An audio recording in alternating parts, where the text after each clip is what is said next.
سری لنکا میں سنہلیز اور تامل کے درمیان ہو، چاہے وہ مشرقی یورپ میں کچھ حصہ رہا تاریخ کا جہاں ٹیررزم بھی ابھری، لیکن ہمارے ماحول میں بری قسم کی تعلیم، غلط قسم کا ذہن بنانا جوانوں کا، بچوں کا، اور ان کو کہنا کہ جی اگر آپ اپنے آپ کو خودکش حملے میں مروا دو گے دوسروں کو بھی آپ سیدھا جنت جاؤ گے، تو دس از انڈاکٹرینیشن۔ ایک صاف ایک تو یہ وجہ ہے، دوسری وجہ ہے غربت، لا علمی، نا انصافی کہ ایسے پاکٹس ہیں، جی ہاں، حصے ہیں ہمارے ملک کے جن کو وہ ترقی کے مواقع نہیں دیے گئے جو تاریخ میں شہروں کو ملے یا بعض حصوں کو ملے، تو آج وہ ابھر رہے ہیں اور کہہ رہے ہیں کہ جی ہمیں آپ نے محروم کیا، یہ نظام فرسودہ ہے، اب شریعہ اور شریعت کے تحت ہی صرف ہمیں انصاف مل سکتا ہے، جبکہ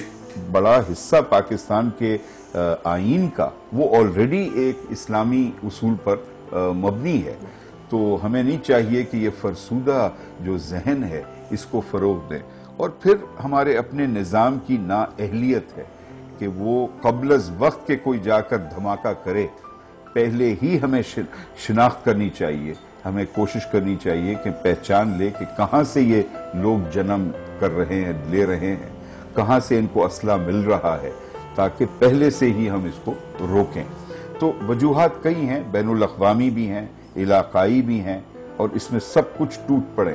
جہاں کوئی لوگ دیکھیں گے کہ غفلت ہے کسی ملک میں تو ایک سے زیادہ پلیئرز پھر شامل ہو جاتے ہیں۔ تو یہی وجہ ہے کہ اس وقت پاکستان میں یہ صورتحال ہے، اور بہت ضرورت ہے کہ ہم سب شہریوں کے سطح پر بھی اور قیادت کی سطح پر بھی ایک دوسرے کے درمیان کشیدگی بڑھانے کے بجائے بیانات میں، الفاظ میں، اپنے عمل میں ٹھہراؤ پیدا کریں، برداشت پیدا کریں، اور دوسرے کی عزت کریں، احترام کریں، اور صرف یہ نہ سمجھیں کہ جی جو میرا موقف ہے وہی موقف صحیح ہے، دوسرے کے بھی موقف کی عزت کریں اور اس کو سنیں پرامن انداز میں۔ اچھا، you are basically thinker, writer ہیں آپ، اور you have written Mohenjo Daro, جی ہاں، the city must not die. جی کیا اس وقت کیا سوچ تھی؟ کیا آپ نے ڈاکیومنٹری بنائی؟ جی ہاں کیا سورسز تھیں جنہوں نے آپ کو مجبور کیا، انسپائر کیا؟ دیکھیے، میں ایک پاکستانی بنا ہوں آؤٹ آف چوائس، میں پیدا یہاں نہیں ہوا، تو آپ کی طرح خوش قسمت نہیں تھا، مجھے فیصلہ کرنا پڑا کیونکہ میری فیملی بچھڑ چکی تھی، تو میں نے consciously as a child I decided to come to Pakistan and settle here permanently with my father, میرے والد صاحب کے ساتھ۔ تو میرے لیے پاکستان کے ساتھ ایک شناخت بنانا، اور جس دھرتی پہ میں رہتا ہوں سندھ میں، اس کو اپنانا اور اپنی شناخت کو اور سندھ کی شناخت کو ساتھ سمجھنا اور قبول کرنا میری زندگی کا بڑا اہم حصہ تھا۔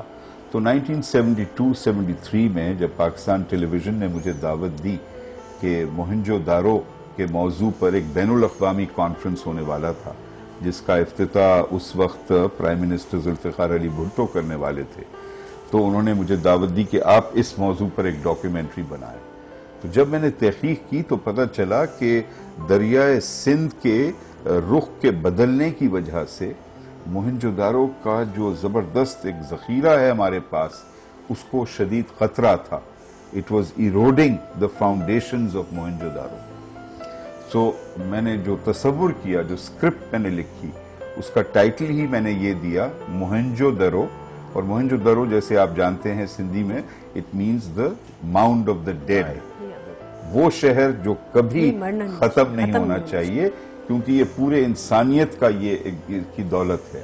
تو اس پر ہم نے ایک ڈاکیومنٹری بنائی، اور ماشاءاللہ it won about 4 international prizes. پہلی پاکستان ٹیلی ویژن کی ڈاکیومنٹری تھی جس کو انٹرنیشنل فلم فیسٹیولز میں ایوارڈز ملے، Asian film festival in Iran, film festival in Japan, in Germany, اور پھر پاکستان میں بھی it got the best documentary award.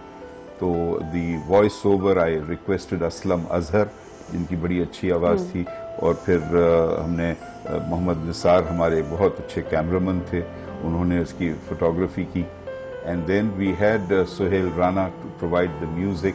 So it was a very unique film and I really enjoyed making it. اور میں نے موہنجو-دارو کو contrast کیا with Islamabad.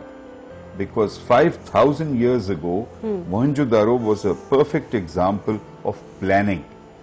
کہ ایک شہر کو کیسے آپ پلان کر سکتے ہیں بڑے میتھوڈیکل انداز میں. اور یہ ہے ہمارا گریٹ انڈس ویلی سویلائزیشن کا ٹریجر.